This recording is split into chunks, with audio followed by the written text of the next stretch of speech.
So welcome everyone to another Monday night shop talk. And for those of you who may watch later, I'm Lynn Lancaster, the Mellon Humanities Professor at the American Academy. And tonight we have two fellows who will be speaking, Anna Dumont and Sara Enrico. And each will present for about 25 minutes, and then we will take questions all at the end. And the raised hand symbol seems to have worked well. So raise your hand, and then I'll call on you as we go along. So our first speaker is Anna Dumont. She's the Lily Auchincloss Rome Prize winner in Modern Italian Studies. And she's currently a PhD candidate at Northwestern University in the Department of Art History, where, as I learned as I prepared this introduction, her supervisor is our current resident, Rebecca Zorak. Totally coincidental, had no idea about that. Anna came to art history from an undergraduate degree in religion at the University of Rochester, where she was a recipient of a Take 5 scholarship, which gave her an extra tuition-free year of undergraduate study, where she worked on a project called Modernist Conversations, French Modernism in Art and Thought.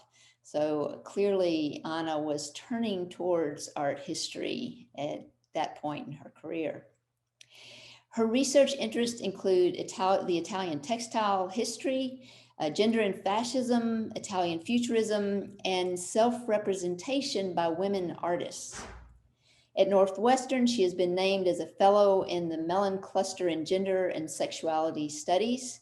And in 2019, she was chosen to participate in the Weaving Knowledge Workshop at Columbia University Center for Science and Society. Anna was the recipient of a major grant to conduct research in Venice during 2019-2020 from the Gladys Kriebel-Delmas Foundation. And I think that's where she was when the lockdown began last spring. Most recently, she gave a conference paper at the College Art Association called Nationalism and Embodied Knowledge in the Italian Lace Revival. And I think we're going to learn a little bit about the lace tonight. So today, Anna will be speaking about her dissertation work in a presentation entitled Art, Craft, Industry, Housework, Gendered Labor, and Italian Textile Production, 1870 to 1945. Our second speaker is Sara Enrico, who holds the Fondazione Sviluppo e Crescita CRT Italian Fellowship in the Visual Arts. She is also a lecturer in the Department of Painting and Visual Arts at the Academy of Fine Arts in Bergamo. And Sara's work is focused on textiles and weaving, and it is no coincidence that we paired her with Anna tonight. Totally intentional, that one. Sara studied fine arts in Turin, and earlier in her career, she also trained in Florence on the restoration of ancient paintings and frescoes. She completed her education in the advanced course in visual arts at Fondazione Ratti in Como with Matt Mullican in 2013. And in 2018-19, Sara won the Premio New York, a prize sponsored by the Italian Academy of Advanced Studies at Columbia University. There she had an exhibition with Ludovica Carbotta called Inches, Feet, Verse, Metre. One of her most recent exhibits is the jumpsuit theme, which was shown at the Museo d'Arte Moderna e Contemporanea di Trento e Rovereto, and again at the National Gallery in Prague. And as many of us know, the project has just been published as a book of the same title. In addition, Sara has shown her work in numerous venues within Italy, including Galleria Tiziana di Caro in Naples in 2017, the Biennale Internazionale Arte in Memoria at the Synagogue at Ostia Antica in 2017, and also at the Fonderia Artistica Battaglia in Milan in 2016. Today, she will talk about her Rome Prize project entitled Drape, Draped, and Draping. So first, we will turn to Anna.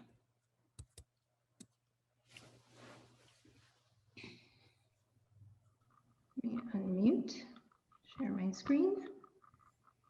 Can everyone hear me? Yes, no? Can anyone hear me? Yes. I can hear. Yes.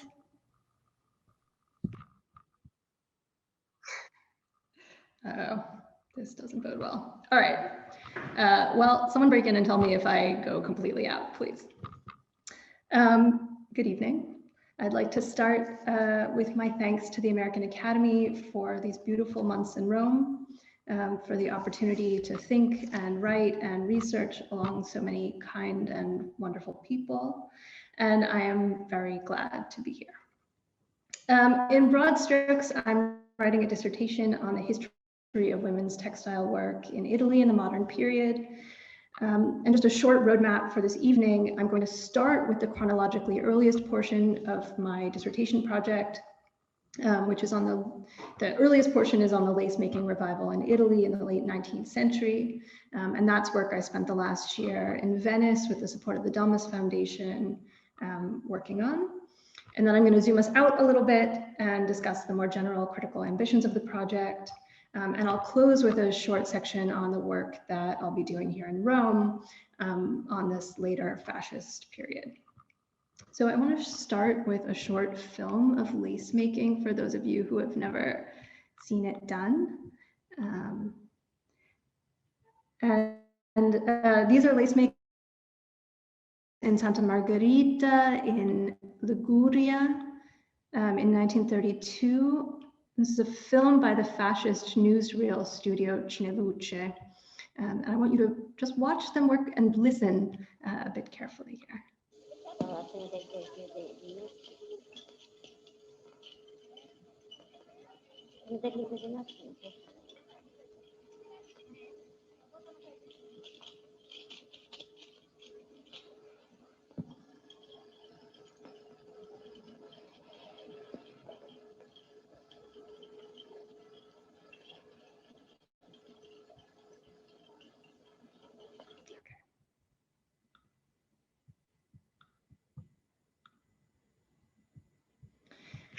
So we'll come back to this film later, but for now, what I hope you've registered is that lace making is incredibly difficult and complex.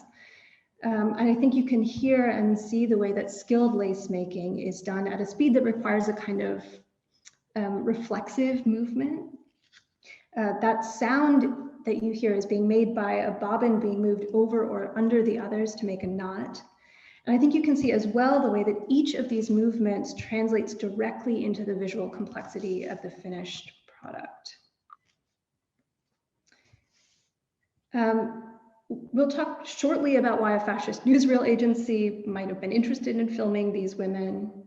But in my work, I'm interested in how the close study of material practices can tell us a lot about much larger scale questions of labor and gender and politics. So for me, it's always important to start from a kind of close reading of objects. There are two techniques of lace making, bobbin lace and needle lace. Bobbin lace, which we've just seen being made, might be thought of as a kind of complicated braiding. It's made by twisting a series of threads which are pinned at one end to a lace making pillow, as you can see here. And at the other end are wrapped around cylindrical bobbins, which act as weights called fuselli. By crossing the bobbins over each other, knots are formed at the pins, and patterns are made by regularly moving the pins to create different spaces of different sizes.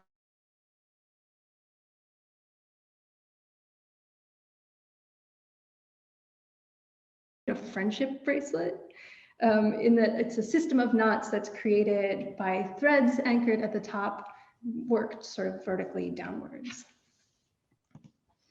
Needle lace, on the other hand, is made with a needle and thread, which are used to create a supporting pattern of stitches. It's a kind of embroidery in air. And in fact, there's a stitch called punto in aria. And most often this is done using a paper backing with a drawn on design. So a frame of net or supporting threads is being used.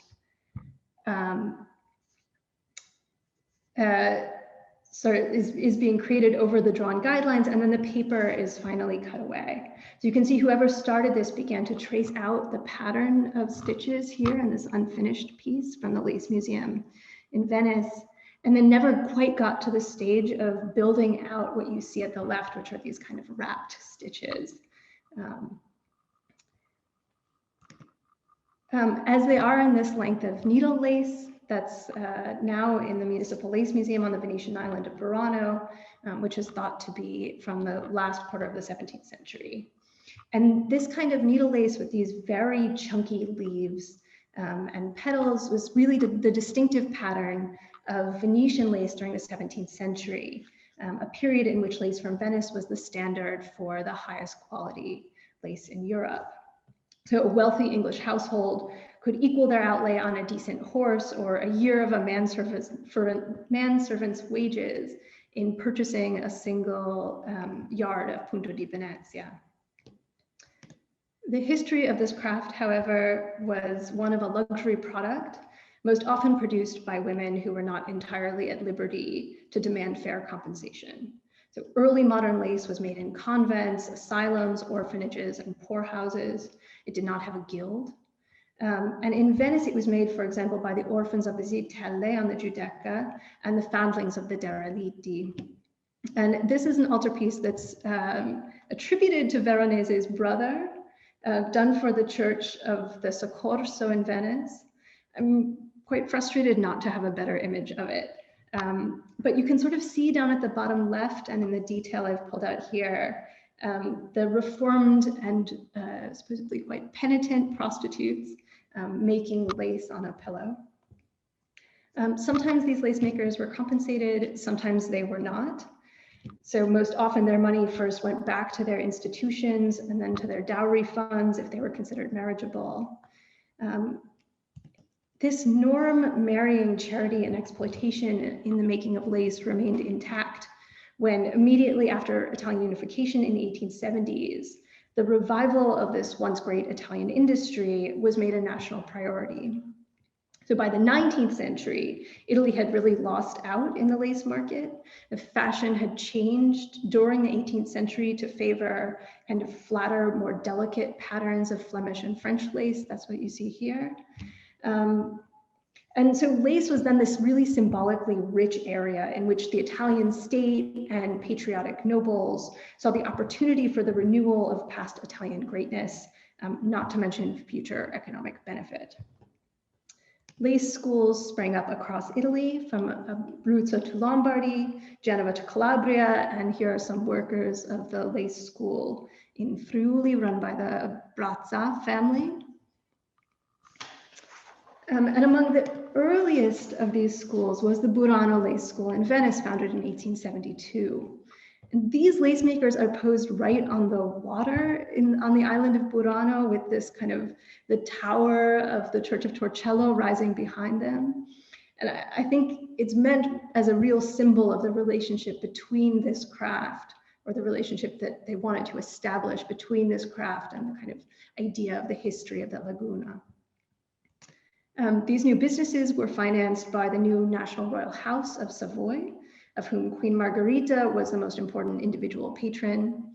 Here she is, really decked out in lace. And an umbrella organization was founded called the Industrie Femminile Italiane, set up in Rome in 1903 to coordinate all of these disparate local efforts. So everyone from the Venetian politician Paolo Fambri to the most prominent Italian female playwright Emilia Rosselli were active in running or promoting these lace schools. It really was a national phenomenon. What I've found in this flurry of discussion of lace making in this period is in fact a lot of uncertainty about what kind of work women were doing when they were making lace. So for example, the Italian critic Mario Morasso wrote in 1902, quote, "The manufacture of lace is considered by some to be an art, by others an industry. Both are wrong and also are right, since it is simultaneously both, or rather it has two faces, one artistic and the other industrial." For Morasso, the issue with lace is that it has the same artistic sensibilities as sculpture and painting, but its value, both visually and economically, is linked directly to the labor time required to produce it. So as we've seen from a brief overview of how lace is made, it is largely a direct index of the number of hours a woman has sat there with a lace-making pillow. And there's a way that lace's primary visual character, this kind of confounding complexity, renders observers hyper-aware of this expenditure of labor. So whereas a painting might be better the longer it takes, Morasso says, it also might not. And with lace making, the relation to labor time is what forces it into an uncomfortable zone of being art and industry at once. He says, quote, "In handmade lace, the value corresponds directly to just as much human labor as was employed there, just as it is in the most genuine products of industry." This betweenness, lace as not quite industrial product, is of course characteristic of a third kind of work, that is craft, a category which develops as the negative reflection of industrial making over the course of the 18th and 19th centuries. Elisa Ricci, the Venetian art historian who became the great theorist of the Italian lace revival, writes that, quote, "The spindle and distaff are returning to their place of honor despite the ever-increasing progress of machinery." And she writes of this idea of women working for their kith and kin, free of the desire for compensation, sort of precisely Ruskin's ideal of the joy in work. She was the spouse of the prominent antiquities minister Corrado Ricci and collected photographs, samples, and historical evidence from across the peninsula, part of a vehemently nationalist project of glorifying artistic heights of Italian women's past and preserving what she saw as fast disappearing folk culture. And these are just a few of the photographs from Ricci's collection, which is now housed here in Rome at the Istituto Nazionale di Archeologia e Storia dell'Arte. Yet in practice, the women engaged in these new lace-making schemes did in fact badly need to make a living. And this identification of women's labor with the value of this commodity posed other complicated problems. Because lace making in its status as a paradigmatic form of women's work was also bound up in reproduction and reproductive and domestic labor. After all, lace was prized not only for its historical prestige, it was also touted as a form of charitable industry that could be easily and cheaply undertaken from home, without requiring women to neglect what were seen as their primary responsibilities, that is housework and child rearing. Or as Emilia Rosselli put it, textile work allowed women to, quote, "alternate the act of sewing or throwing a shuttle with that of rocking a cradle," end quote. Homework certainly kept women out of factories that were noisy and dangerous. It also made it very difficult for workers to form collectives to demand higher wages or better working conditions. And I really like this print by Otto Bacher, who's an American who ended up in Venice in the late 19th century, of lace makers doing this work at home. And you see these women sort of with one eye on the sort of pot in the hearth and one eye on the children sitting below them who have these like marvelous, incredibly bored looks on their faces, and then also sort of attending to their craft at the same time. And I think it shows some of those contradictions. So if the lace revival, seen in this way, the lace revival is less a form of resistance to industrialization than a way in which industrial capital found, in fact, a new efficiency. And yet women did sometimes push back. Once the lace school was up and running, one of its founders, Paolo Fambri, complained in an article in an economics journal that the business faced difficulties from workers engaged in an ingenious form of sabotage. Workers would be given work at an agreed price, raw materials and patterns would be handed out to them. And then, quote, halfway through the work, a watchword is given and the workers flock to the office of the company with bobbin in one hand, scissors in the other, and on their lips the following dilemma: either a major increase in pay or everything would be cut.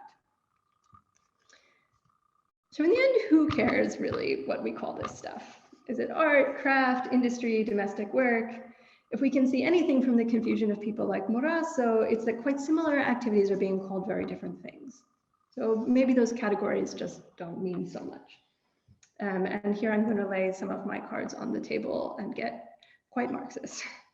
So if Marx tells us anything, it's that capitalism hides things. And the things that it hides are the very structures on which the entire system is predicated. So what capitalism for Marx hides most of all is its own historical constructedness and contingency. But the ideology of capitalism also requires lots of other stuff to be hidden. For example, the way that commodities appear to have their exchange value, their cost, set by their usefulness, while the real realm of social relations that produced that object and the capitalist drive to extract some surplus labor from those people is made obscure. Marx says phantasmagorical. And particularly in the 70s and 80s in Italy, a group of female political activists and writers began to point out that one of the central things that capitalism hides is reproductive labor. So all of the work that goes into producing new little humans who are educated and socialized into a given society and then go on to be new workers. On a pre-modern farm, for example, the work of feeding children and mending clothes was not necessarily a different category of labor than tilling fields or harvesting wheat to keep the family fed. And in fact, it's the advent of waged labor that creates this distinction between productive and reproductive work. Reproductive work, because it is unwaged, appears to be non-work, the creation of non-value. Reproductive labor was made to seem natural. So by breaking pieces of work off from each other and creating categorical distinctions between labor, which is remunerated, and labor, which is, I would say, expropriated on the basis of gender, modern industrial capitalism created a class of workers who were not only were exploited, but whose exploitation was very neatly hidden. And here I'm talking about people like Selma James, Maria Rosa Dalla Costa, Leopoldina Fortunati, Silvia Pererici, and collectives like Lotta Femminista. And what the work of these thinkers helps us see, I think, is that the categories to which we assign different kinds of work, the rhetorics which seem to sort of bizarrely put quite similar physical actions and forms of making into very different baskets, are really important. They are not, in fact, arbitrary. And I argue that in these debates over what lace making is, for example, there's a kind of bubbling to the surface of this tension between the dependence of Italian modernity on women's work of all different kinds and the way in which the structure of capitalism suppresses that labor through the use of these categorical distinctions. Okay, so another example. In my 5-minute talk, I showed this image. This is a 1922 pieced felt wall hanging made by husband and wife futurist artists Rosetta Amadori and Fortunato De Pero. And in these objects, I'm thinking about the same set of issues in a slightly different context. That is the labor of a female partner in a male artist's workshop. So De Pero depicts Amadori working with an almost obsessive frequency. This is a sort of collage he made with this photograph of her working at the center of it. And with these images, I'm thinking a lot about the kind of indeterminacy of her labor, the way that De Pero seems very unsure what the status of authorship is, and I think is working through some of the same issues in the production of these images.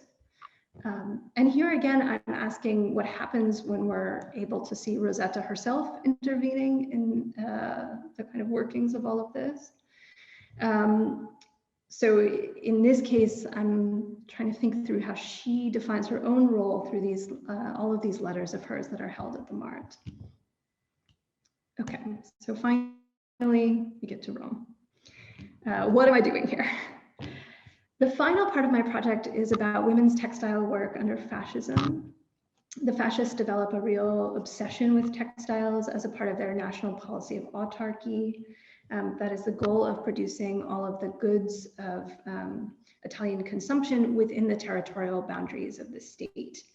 And the stakes of this really intensify after Mussolini's illegal invasion of Ethiopia in 1935, when the League of Nations imposes pretty severe sanctions on Italy. And all kinds of things become difficult to get your hands on, including a lot of the raw materials for making textiles. The drive for autarky involves, for example, a focus on what are called national fibers, that are things like jute and broom, which they call ginestra, linen, hemp, things that are more easily grown on the peninsula than cotton. They also invest heavily in new kinds of synthetic fibers, for which the advertisements are completely amazing. Most notably lanitol. So that's a fabric made from sort of congealed milk proteins, and also rayon and viscose. And I just want to draw your attention at the center of this central advertisement to the image of Mussolini giving a speech being held by this kind of sentient sweater made of lanitol. SNIA Viscosa is the most important producer of synthetic fabrics of all kinds.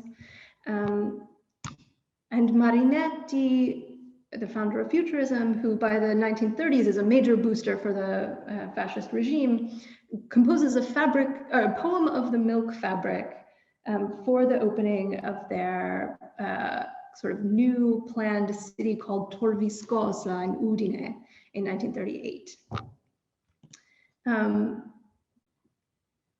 They also built this completely incredible building for the kind of trade fair at Milan in 1938. So you can see down this one side of this building, it says autarkia. And down the other side of the building, which you can't see, it says indipendenza. The desire for textile autarky is also serves as a major justification for colonial expansion in East Africa. They're very interested in growing cotton there primarily.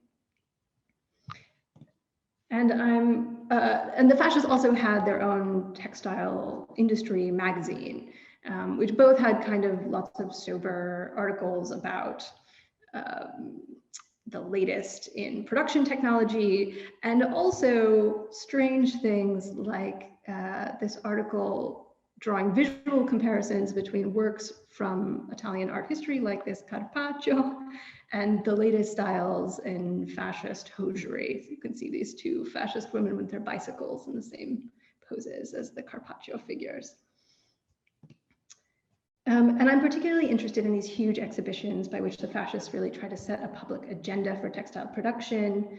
Most importantly, a giant exhibition of national textiles held in the Circo Massimo in 1937.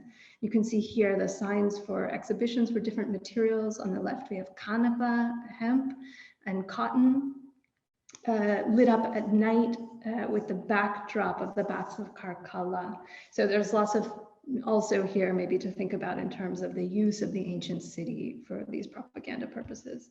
And one of the things I'm hoping to find in the archives here, have not yet found, are the documents for the planning and the financing of this exhibition. And before I go, I want to show just one more bit of video from this period. I'm going to reshare my screen.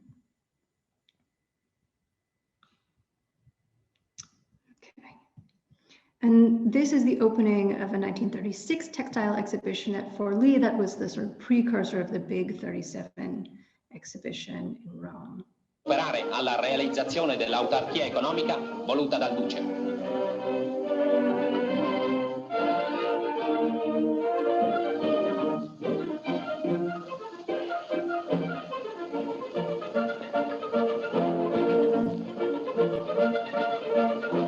And I urge you to pay attention to what we're not seeing.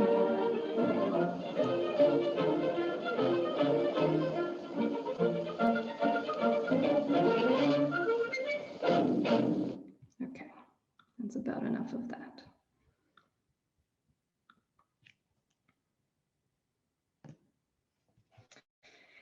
What's absent quite obviously are any workers, and especially female workers. So in these kinds of factories, there would have been women.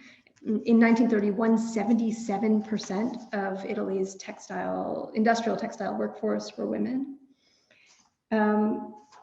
So to go back to the beginning, one of the things I'm trying to think through in this late part of my project is this dichotomy. So why the propaganda video of the lace makers in Liguria and these kind of seemingly self-sufficient machines in Forlì? I found that women more consistently show up in these fascist materials doing something encoded as traditional craft.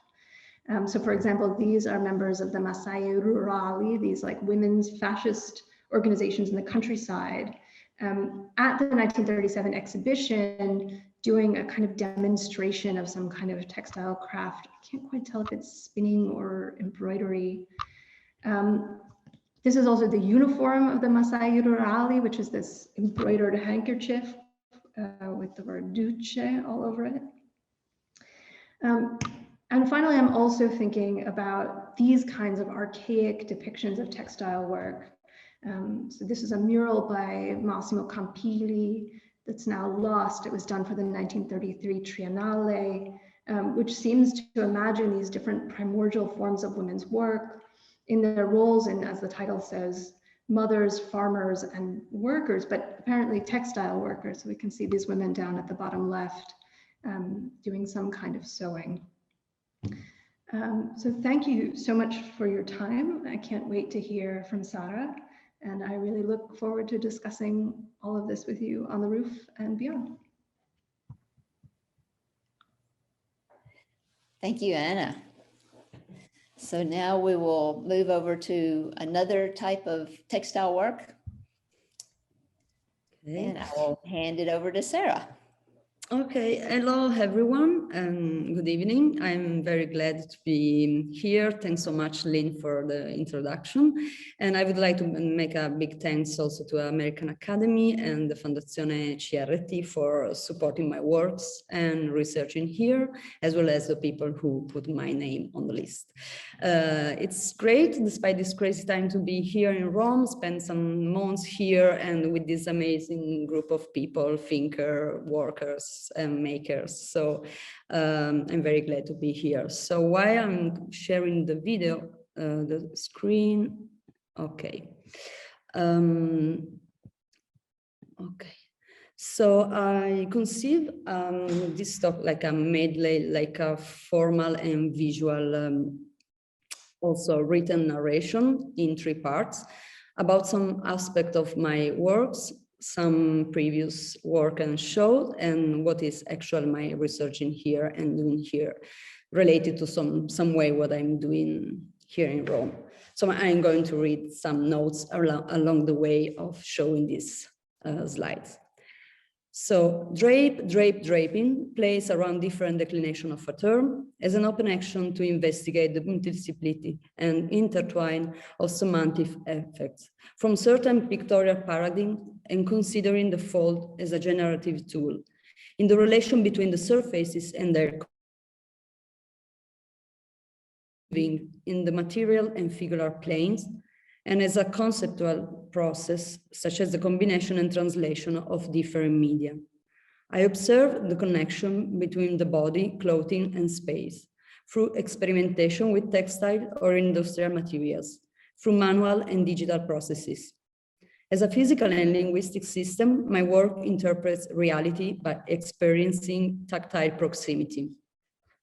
I found notable, starting with these 2 screenshots of the term drape, for giving you a taste of what sometimes I observe more than other, and how can I deal with that. In one case, we can get different meanings and application of the term. It deals a lot with movement, action, and to me is always a good way to think about how to start a work, how may achieve some ideas and connection. The fold is an elementary, direct, and reversible gesture. It creates a space. I think of the material and movement I can impress to obtain shapes, exploring the 2 and 3 dimensionality. I'm fascinated by the sensitive materiality of the fold. The surfaces come alive and create empathy in the form. I was in New York in 2019 at Brooklyn Army Terminal for a show. And in that huge building nearby Sunset Park in Brooklyn, I visited a mannequin factory. I thought about models, shapes, design, bodies in relation to my approach of working, and I came back to some question about how to create a shape. They drove me to Madeleine Vionnet, a French stylist, a brilliant woman. I will talk a bit further. She was used not to work with tailoring mannequin, but she preferred using the fine art model, as to avoid the size issue and the idea of rebuild a body through clothes, playing with the geometry and the natural line of volume of the fabric itself. The dress is a form that is activated if in action. Otherwise, it's an object that seems to miss a potential. You can therefore look at it in different ways, and this corresponds both to your habits and to the way the dress itself appears, is worn, or when it is on a mannequin or on a hanger. Sometimes it's seen flat, leaving out the question of wearability. By bringing up the potential that how would be, some existential and political questions open up. Our need to define ourselves, to see ourselves with the right dress, suitable for us, where there is an harmony between the interior and the outside. A paper model is the first image I saw about the tout-à-tit designed by Ernesto Michaillet, known as Taillat, a very polyhedric Swiss-English-Italian artist, who in 1919 invented the model for an overall garment, tutto di un pezzo, from the French to the man, all the same. A cheap and easy to make piece that was distributed in the newspaper La Nazione on June 1920. Maison Vionnet was one of the most innovative avant-garde fashion houses from the late 10s and 30s, founded by the fashion designer Madeleine Vionnet in Paris in 1912. It quickly gained success thanks to the revolutionary simplicity of its garment and their complete adaptability to the wearer's body. Taillat arrived in Paris some years later and became one of the Maison's first young collaborators. So this is the way I came across with the history, with the story of Madeleine Vionnet. As with ancient attire, she used to cut fabric, not following the line of the body, but of the fabric itself, whose texture, draping, and weaves are emphasized as embellishing a marble statue. She loved the Oriental tailoring, following the idea of use fold and wrap and fluid lines to conceive clothes, allow them to be inhabited from body and not being a structure to the body. The jumpsuit, in this idea of essential tailoring, is a simple garment, but widely and differently interpreted, from embodying a political utopia or linking to work, from fashion to sport, passing through the Divo and Fidel Castro. You wear a jumpsuit when you want to feel comfortable together with the clumsy and playful essence of that garment. But going back to her design approach, not unlike architecture, addresses three-dimensionality starting from a planar surface, in this case, a fabric. Fabric and body got free and enhanced in their expressive potentiality. Treating the fabric as a sculptural material is one of the aspects I focused on more, asking myself how I could transpose this vision into a sculptural and spatial one by combining material. I modeled kind of rudimental jumpsuit using material you can easily find in the studio, paper, nylon, tape. I rolled, folded, and filled for having a volume. Then I made paper pattern for producing the garment in fabric. I experiment the soft form work, and on doing so, I realized I would like to create also sort of landscape on which these bodysuits would have lain down, thinking of the leg and the arms when they are relaxed. I work with the semantic of the suit and around the concept of it, in which its mutable skin become a sculptable casting, a malleable surface. It seems to me a way to record a form of intimate and unintentional choreography. The surface, the most tender material, can be touched and touch us, create connection among different forms and expressions.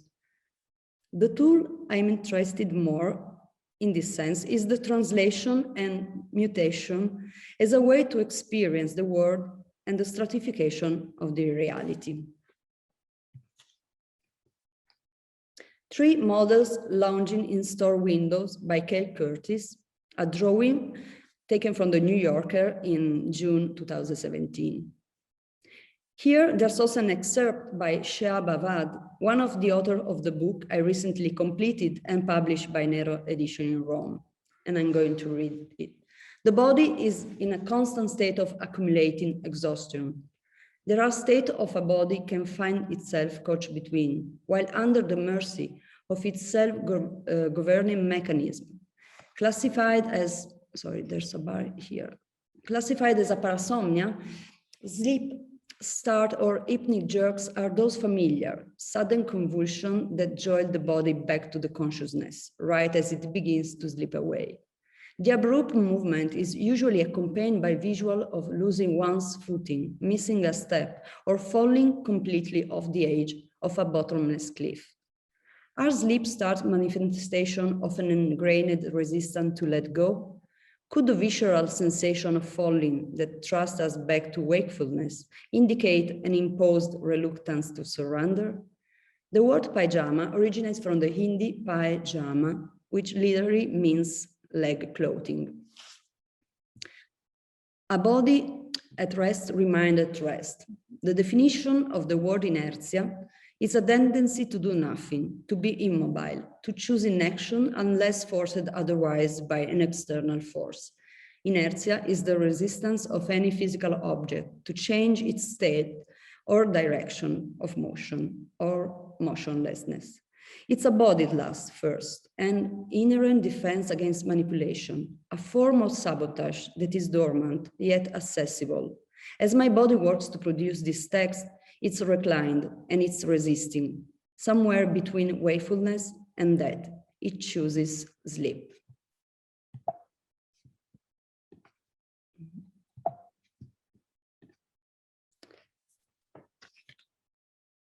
The jumpsuit theme is something close to be a collective portrait, a still life, or a space where things happen. What fascinated me the most on making the shows were thinking about sequences of relation. So I decided to split the show in 2 acts. The exhibition was composed by 2 parts running almost in parallel between 2019 and 2020. Intermezzo at Martin Rovereto in Italy and Camerino at the National Gallery in Prague, in one of the buildings, the Fair Trade Palace, that was previously, until 1945, was a mall. The theme followed the idea of a variation and improvisation on the construction principle, creating in this way an objectual dramaturgy where all is connected in a suspended time, and I would say space. I presented some sculpture in concrete and pigments, as mentioned before, where the soft, sweet formworks, favoring the flow of concrete and containing its expansive forces, have delivered volume of certain anthropomorphic posture. There was also print titled Intermezzo, made using scanner to record movements, then mounted in aluminum and places in the space like fictional doors or painted scene. I like to find the way to synthesize and sensualize the materiality of a gesture, giving rise to an invisible theater of improvisation. And there was also a fabric installation, Camerino, that plays between being a dress to be completed and a space, a dressing room, as the title of the work and the chapter in Prague suggests. In Intermezzo, the volume of the sculpture are resting, assuming involuntary poses, sleepy or dreamy, certainly non-productive. These are the moments in which the body has more the possession of itself and let itself be carried away by gravity. reactivates or deactivates itself, abandoned to vulnerability, playfulness, and sensuality. Camerino is a radical act of a double transformation. The oversized garment becomes a space in which in turn form a body and a character. In the vertigo of the anthropomorphic, the dressing room, in Italian camerino, is a site of metamorphosis, a place of disguise, a site where we sculpt ourselves and become a statue, a dressed body. How a picture or a references could be manipulated. I think about our reality, a mix of things. Combining things together, can we work also in another level, more toward the feelings and the sensitivity? Association and strange kind of realism due to the reference and interference of something involving reality. At the end, we are living in a strange world. So abstraction allows us sometimes to fictioning a bit more. Even is always the result of an observation of the world, in and out. And the surfaces are always in between. Temporality, waiting, coexistence, mutation. The fluid coexistence of the processes and the contact of different materials bring also speeches. So the dialogue becomes an object. Description then becomes a method through which to build this experience of knowledge that changes state, from the solid state sculpture to a purely narrative one, a conversation. The work often developed out of an activity of casting. Before the interest for the dress, there was the fabric. When working with the painting canvas, I wanted to experience the three-dimensional and sculptural level that could be generated by its flatness and flexibility. Space of representation, but also weaving of yarn, a fabric that could contain shapes, preserve physicality, and remember a presence. These images are related to the works made by using in a different way the canvas as a soft formwork, the first work made with concrete, or as an activator of texture with scanner, recording the tactile memory of the pictorial support in the form of visual code. Other works, sulla punta della lingua, I'm making here too, are derived from silicone brushes I did, and then I scanned and printed on cotton. Some are stapled or just fixed on the wooden frame. Some other are let free to hang and move, like tongues.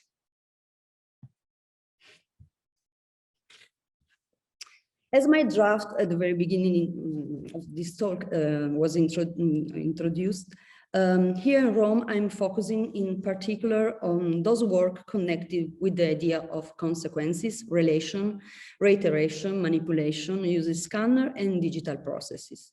I'm going through way to translate this reiteration and deformation of the surface, following an approach maybe common with the idea of visual surface close to sound surface to be processed and manipulated.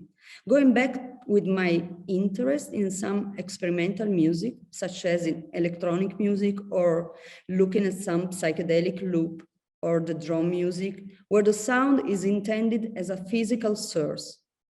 Here, the composer who are listening may probably say something more accurate and enlightening. The patterns have been subjected to an arbitrary, capricious, very long series of recalibration and digital filters. As sometimes happen, feeding and improvising with common digital software and commands, resulting in a hallucinatory complexity and a loss of quality, such as to make it impossible to reconstruct the starting point. Here, a couple of things I'm diving a lot in this moment. Oramix is a machine invented by Daphne Oram, a pioneer electronic composer and co-founder of BBC Radiophonic Workshop. Besides being a musical innovator, she was the first woman to independently direct and set up a personal electronic music studio, and the first woman to design and construct an electronic musical instrument. The Oram machine enabled Oram to synthesize and sequence sound by painting lines and other marks on glass and the film strip.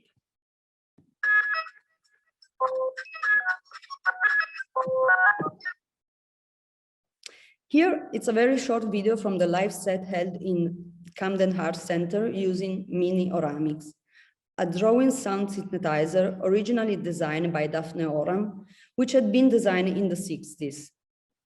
No, in the 70s, and built a decade earlier.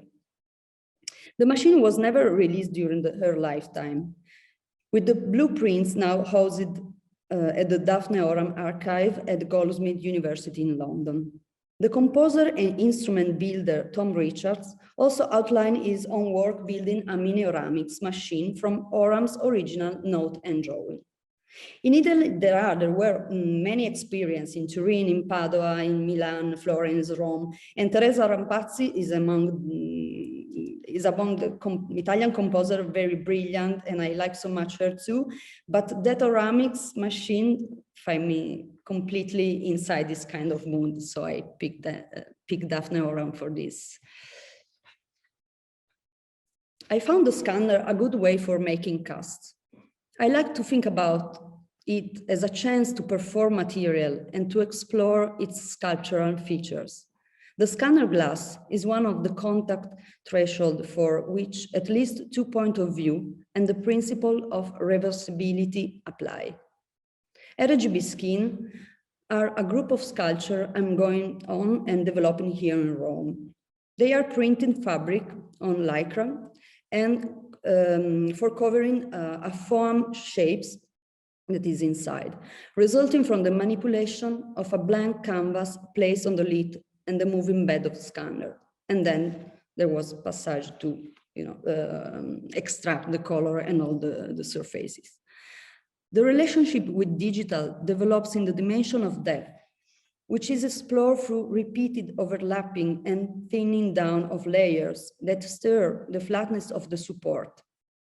I imply some geometry and memory of elements usually produced for sportwear, industrial and interior design, but shifting a bit some details.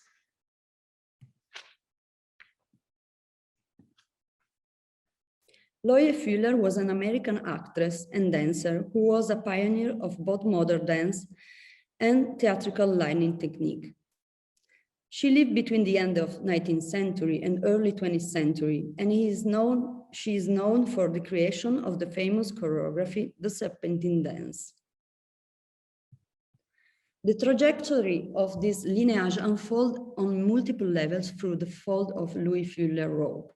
The relationship between the surface of fabric and the shape of body was in fact central to engendered the movement that the dancer envisioned. Gazing at her body in the mirroring, wearing the Indian silk costume, the day after receiving positive feedback about her performance as the hypnotized patient, Fuller experienced an authentic epiphany. The mirror was placed just opposite the windows. The long yellow curtains here drawn and through them the sun shed into the room an amber light, which enveloped me completely. The length and the size of my silk skirt would constrain me to repeat the same motion several times, as a means of giving this motion its special and distinctive aim. I obtained a spiral effect by holding my arms aloft while I kept whirling to right and then to left, and I continued this movement until the spiral design was established. Head, hands and feet followed the evolution of the body and the robe. This is another excerpt from the book by Francesco Guzzetti. And getting through the end, mirroring is the title of the work, and it follows exchanging and or reflecting images, fluid, alchemy, copies, and deformation. I would say neoprene here work as a double and reversible skin. By observing a shape through a fluid membrane like that of water, it breaks, loses its clear boundaries, and it's an interesting system of relationship between elements. This is what happens in a more macroscopic sense, in the materials and shapes that you decide to combine. One deforms the other. The bronze enters the neoprene fabric, the one used for dyeing suit, and seems unstable, and in its extrication in that fabric, it claims its own space. A significant part of the project was the lost wax casting and the non-canonical way in which I got there. From certain affinities between the forming plane of the body of water and the disturbances of the digital sign, I have obtained drawings using a graphic tablet, which I reproduced by combining thin paraffin candles. These are used as a pouring channel in the lost wax technique. I have modeled them instead, following the typically grainy sign of an enlarged digital drawing.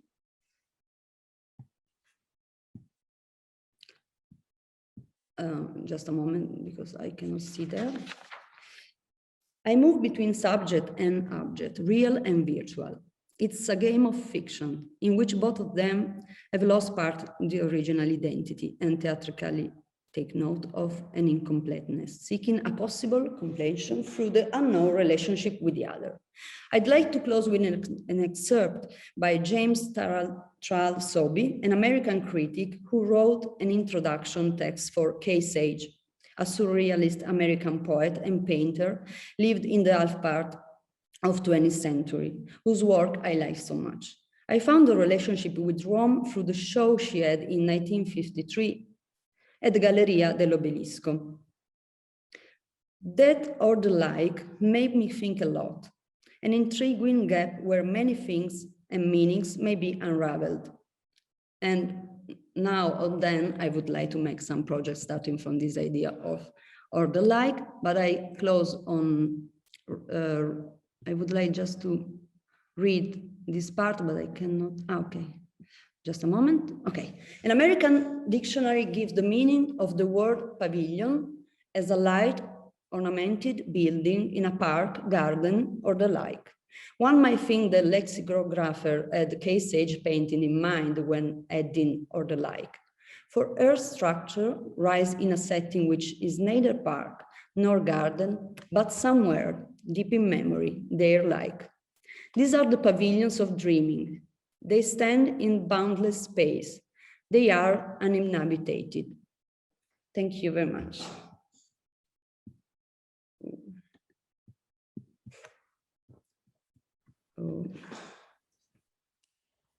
Thank you, Sara. So lots to think about in all that textile. While you guys think about things, I just want to make an observation. It's not really a question, but one of the first trips I did with fellows as Mellon professor was to go to a place called San Leuccio, which is right outside of Caserta. And it was basically a socialist utopian town built around a silk factory. And it was, I think it was called Ferdinandopoli. King Ferdinand built it. And a couple of things made me think about both of you, aside from just the silk, but first, the socialist utopia was very interesting because for all the workers, they gave all the workers housing, free schooling, free hospitals, but they all had to wear the same clothes so that there was no distinction. And so they would get everything, but they did have just sort of this uniform that they had to wear. And the other thing that, as I was listening to Sara, made me think of San Leuccio was it had sort of the first computer. It was a little bit more like a punch card, but it was for, you know, designing, actually it would work for lace too, I guess. It was designing the patterns in the silk. So, you know, once we are allowed to go outside of Lazio, I would highly recommend both of you to go visit San Leuccio because it's a really cool place. Okay, let me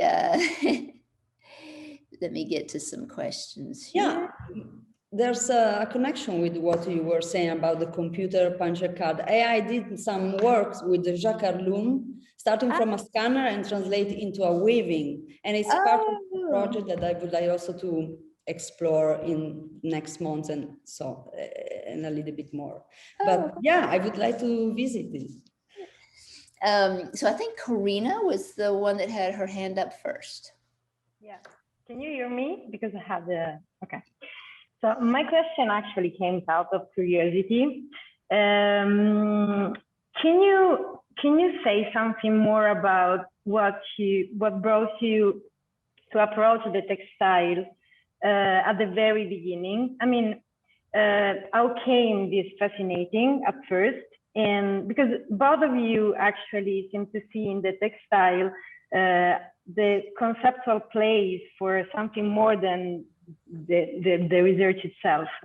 And so I was wondering, do you think it is a key in the whole Homo sapiens production, for example, or I mean, yeah, can you say something more, even something biographic, like at the very beginning, why you decide, for example, Anna, how came, no? I mean, in Sara, I guess I could understand that more through a speech, and also because we are like artists, both of us, so I maybe can understand more, but it's for both of you, the same question. I mean, something more about the very beginning. Thank you, sorry. Anna, do you want to go first on that one? Yeah, sure. Thanks, Corina. I mean, biographically, I think that the interest in textiles comes out of the experience that Lynn sort of talked about a little bit in the introduction, which was that I was not trained in an art history program. My bachelor's degree was in religion. I then came through the Visual and Cultural Studies department at Rochester with Rochelle Haidu and Douglas Crimp and Janet Burlow, and you know, I learned, I was like trained in a very specific way there, and then I showed up in, I mean, still a quite progressive, but like slightly more traditional art history program to do my PhD, and I was like, what is going on here? What do we all think we're doing? And I was really interested in questions of biography and who we call an artist and who we don't call an artist. And so I think I came to textiles through some of those questions of like the workshop and gendered labor. And, you know, a lot of the things that I talked about tonight in terms of how we make the distinctions between different kinds of work and particularly artistic work and other kinds of work. Yeah, thank you. Sara? Yeah, basically I came through canvas, which is a fabric, so a textile. So for me, it was kind of natural jump in and out from this support. And it's soft, you can wrap, you can fold, you can. So in a way, for me, it was first a very pragmatical way to work. And then it became more and more fascinated also in terms of what means making sculpture with textile or with fabric. Or so yeah, starting from something very. If you think about that, I mean, textile is something very specific for the human species. And so, of course, that if we are thinking about that in terms of art, in terms of history, is something that we are used to do. But if we start from the very, very beginning, it's something that is really linked to our species. So for me, it's very fascinating for that. That was my question, basically. But then we talk about that later. No, yes, but another thing, it's the connection with the surfaces. Our world, we are surrounded by surface, from our body, skin to the wall and paper. And so it's a lot about thinking about the membrane that make me curious to dig more into it. Okay, thank you. Grazie. Thank you. I also was kind of interested in the centrality of textiles to human life, but I was interested in it in a little bit of a different way, which is it's kind of the way that capitalism is structured around textiles, right? That like the contemporary, the system of capitalism was. Oh, she froze. Yeah, we lose Anna. Yeah. Well, we lost you there for a little bit, Anna. No, I just that the Industrial Revolution is fundamentally a new way to produce textiles, and then that the kind of success of European capitalism is so predicated on the expropriation.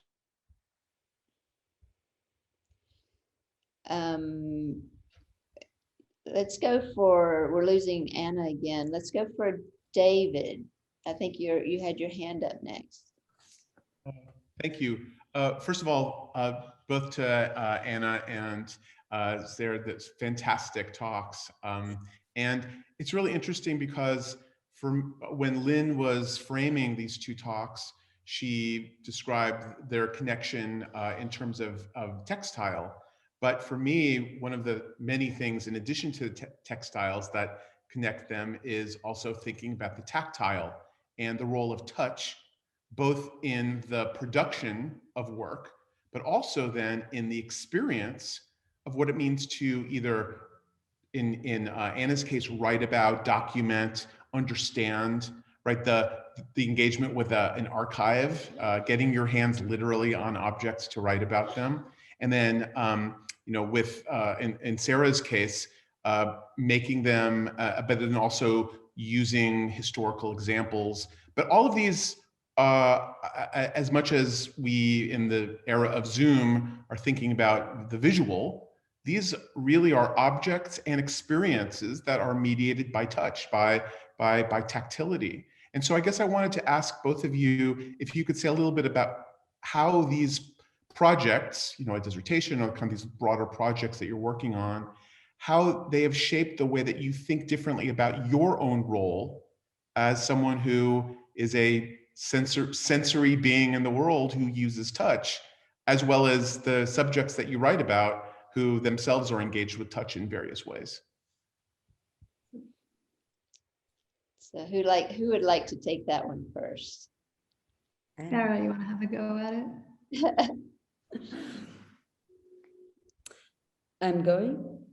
Yeah, go ahead, Sara. Okay. Thank you, David, for your question and your comment that are so appropriate. Difficult to sum up all these things. I'm very interested on trying to make the viewer feel tactile way to build things, because in a way I was at the very beginning also and now I'm still interested in the concept of haptic gaze, that in a way it's related to our ability to grab the sensation, the tactile sensation through our gaze, no? But for me, the tactile experience is, it's very important, because for me, probably not just for me, but is the first way we can be in touch with the idea of knowledge of the world, because we are experiencing through our hands, our body, and then we fill our head with theoretical content, suggestion, imaginary. But the very first thing is the contact with the... So I'm trying to make something like this through my work, going back and forth inside and outside this idea of, and probably now even it became even more obsessive, the idea of touch, no, in our time now, because in a way we are separated from being really in touch. I don't know, it's a feeling, I guess. We cannot recreate a proper sentence or answer, but Anna? Thanks, David. Yeah, I'm really interested in thinking about what kinds of experiences that scholarship is really bad at accounting for. And I think you, of all people, know that touch is one of them. And that all kinds of embodied knowledge are kind of seem to drop out of the way that scholars talk about the world in all kinds of different ways. You know, we're so reliant on writing, and I think in many cases I've chosen difficult cases, right? People who are not necessarily doing a lot of writing or explaining what they're doing, and instead are engaged in forms of making that you can really only learn by doing. And then also are sort of confounding to the eye in the way that lace making is. And I think what I'm hopefully trying to do is also show like what kinds of people and experiences come back into our world as scholars and our ability to discuss history when we pay attention to those experiences. Yeah. Thank you both. Yes, this is on my mind, and I'm sure this is true for a lot of folks too, thinking about other ways of learning about how we are in the world, how we embody spaces, or how we engage with objects. So many more things to talk about. So, but thanks to both of you for that. Thank you, David. I think Dylan is next. Hello.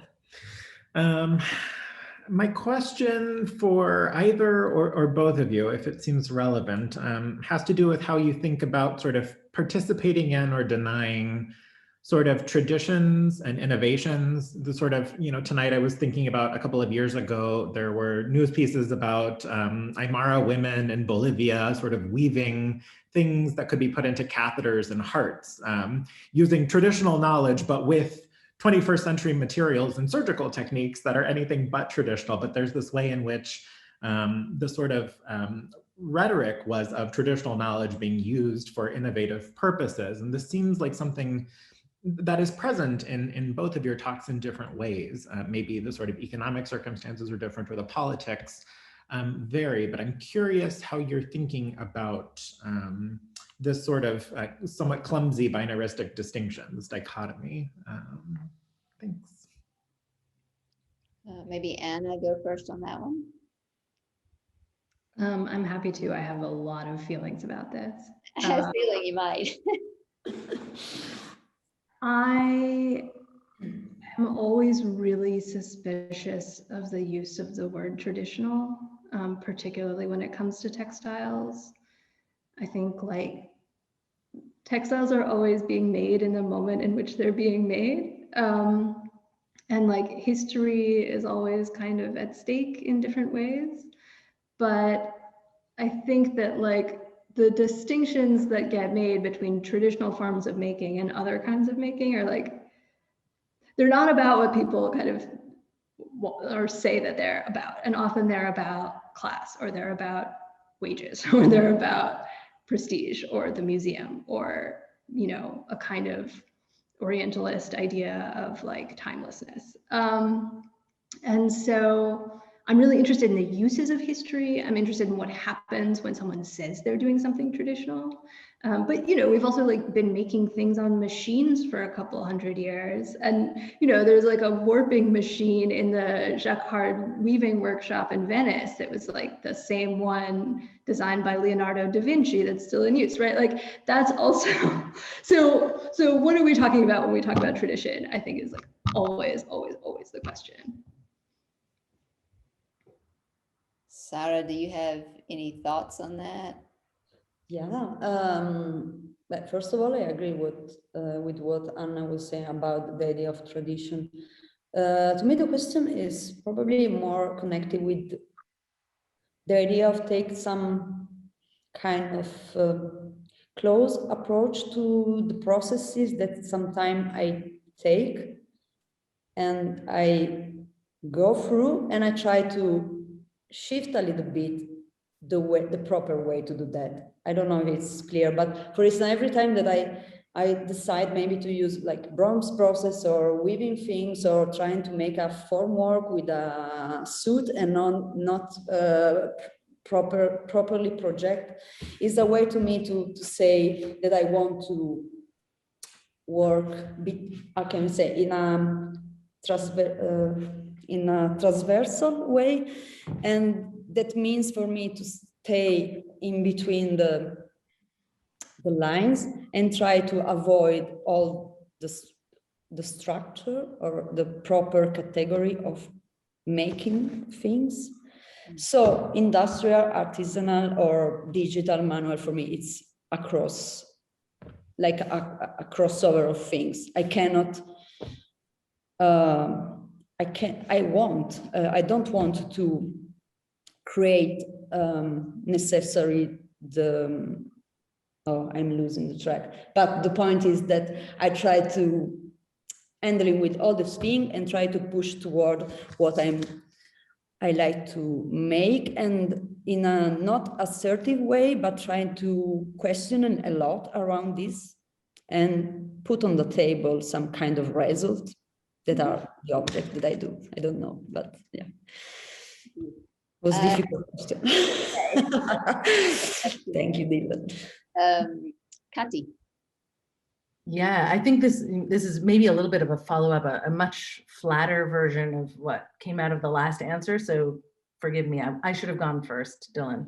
But I loved that paradigm that you've set up, Anna, of the art and industry and the kind of shuttling back and forth across that line. And then what is kind of the way you framed the kind of obfuscation or the obscuring, what happens when we kind of start to industrialize or something like that along those lines. So I guess my question is to both of you. For you, Anna, what are the qualities of that kind of the alchemy of the technical, of the technologies or something like that, that produces that obscurity or that hiddenness? And for you, Sara, it's the inverse. It seems like something in the digital, and I'm using these words so broadly, please somebody anchor these, pin these down. But, if technological loosely, like in your case, you're working with the digital, and I'm kind of curious about what the digital is allowing you to reveal somehow about what you're doing. If Anna, things are getting obscured by that kind of leap into the industrial, something is lost in translation there. It seems like for you, Sara, there's something that you're trying to surface through that transformation. And I'm just kind of curious for both of you guys what that may be, how you're thinking about it. I can start, just Anna, if you don't mind, just the question of transformation, deformation, the continuous process of allowed kind of metamorphosis inside the processes, and the references that I try to embody into the work, to me are the point. I mean, I don't know what to expect, but I know that I want to try to create a connection. And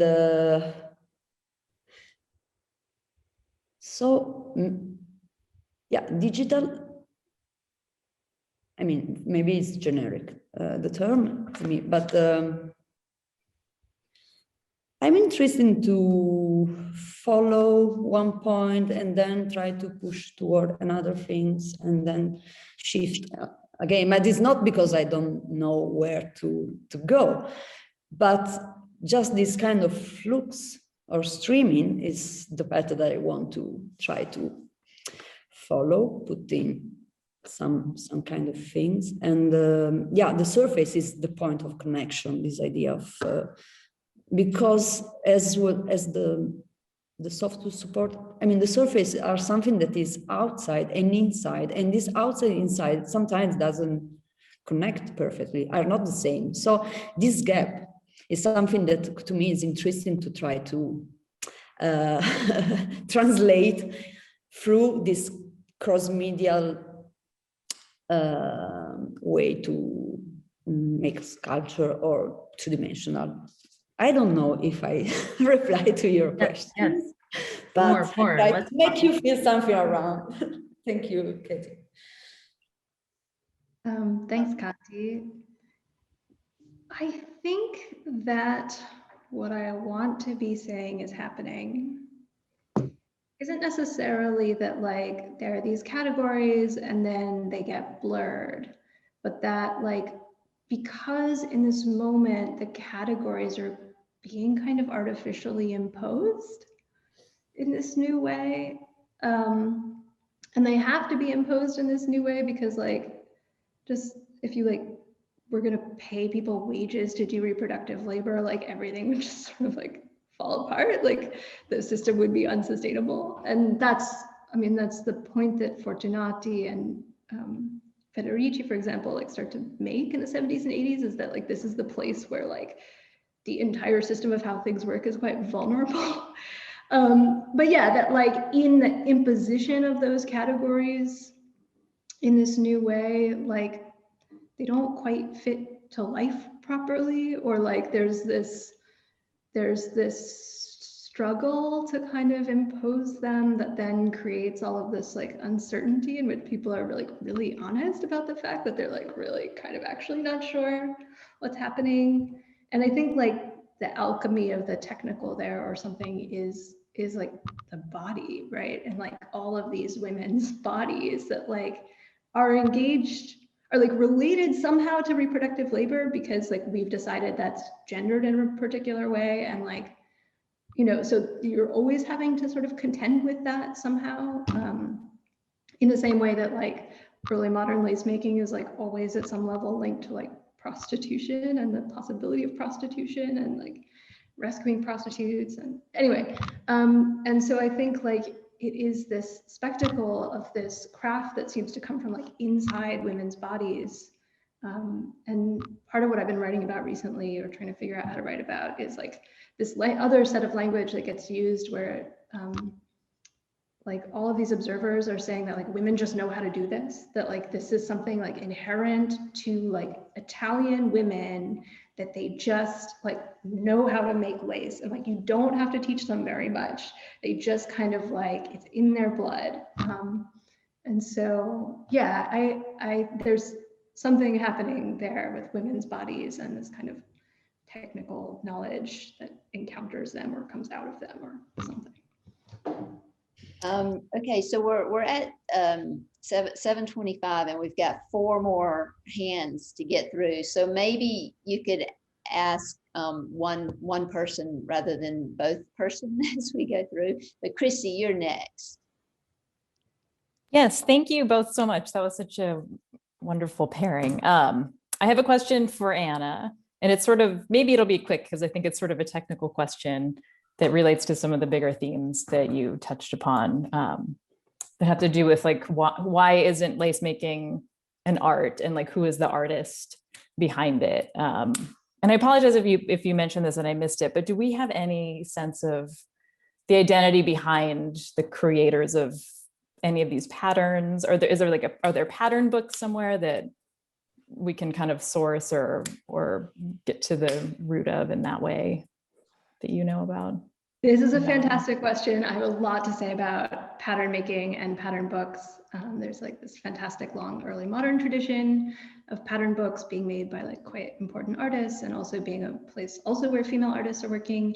And in the modern period, like, yeah, there are a lot of like quite important, like largely male artists. So Alfonso Rubiani, who's this like big deal. He's kind of the like, Viollet Duke of Italy is like also has this lace workshop, and he's like doing all these designs for them. So yeah, I mean, there are a lot of sort of fine artists who do designs for lace. A lot of them are men. They're almost all men. Alex? Hi, I enjoyed this presentation just so much. I love the pairings between you two and the way that you're both working to sort of re-embed and re-encode movement and labor in what could be treated as sort of aesthetic objects without that stand alone and don't require a human hand kind of to construct them. I just wanted to ask Sara, because this is something I think a lot about when I look at these scanned textiles that you manufactured that show warped patterns, and that to me, they retain some of the encoding of movement that I think of as part of a traditional textile manufacturing process, but it's also more complicated and more complex to reconstruct the gestures that you as an artist have made to create this fabric. In the digital format, some things are flattened and made seamless that wouldn't be otherwise. And I just wanted to ask you if you had a view on to what extent you wanted the choreography of your own body to be visible in these artifacts, to be reconstructed by the viewer, and to what extent you wanted these objects to sort of point out to a post-human, or sort of, we've talked about or shared interest in science fiction, but like a science fictional futuristic place, a place where bodies are different, or maybe they are not bodies in the same way. Thank you, Alex.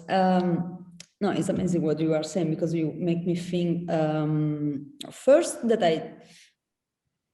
I feel that I don't want to be visible present in my gesture. I prefer that it's behind, it's part of the process to stay before the result, because I like when it's not direct, the references of my movement and my presence, even though it's very authorial, but I like also that can disappear a little bit.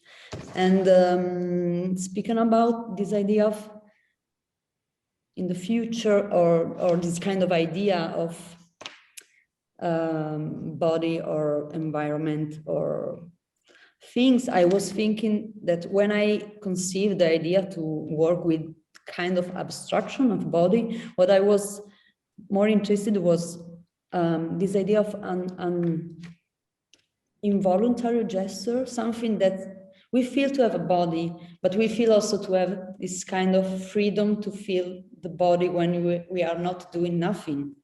You know, so this kind of involuntary gesture, this kind of being just relaxing or stay laying down, probably is something that could be also interesting to follow, because, and is also the idea of dealing with the jumpsuit, because embodies so much meanings, but you can also just wear it when you want just to be, you know, low profile, without no expectation, and try to be maybe more protective from the outside in a way. You want to disappear a little bit. So in the future, probably we will disappear in the environment, in the landscape, or trying to embody these two things together. Is panorama where there's more connection with the things. I don't know. I'm wondering. Thank you so much. We've hit the 7:31 mark, and I see that some hands have gone down at this point. I have a feeling that these are conversations that are going to continue later on this evening. So I wish you the best, and thank you both for these excellent presentations. It was really inspiring. Thank you. Thank you. Thank you. Goodbye.